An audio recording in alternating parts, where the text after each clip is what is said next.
In this video, I'll show you how to lock your Facebook profile officially so only your friends can see most of your information and posts.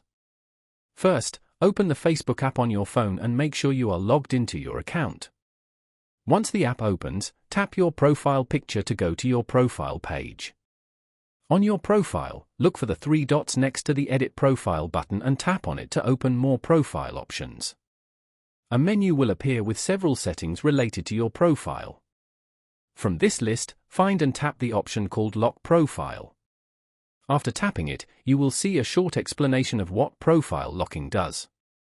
It limits what people who are not your friends can see on your profile, including your photos, posts, and stories.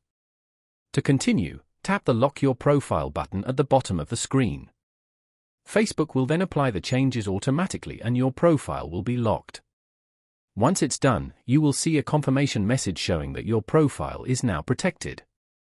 People who are not on your friends list will only see a limited version of your profile. You can unlock it anytime by going back to the same option in your profile settings.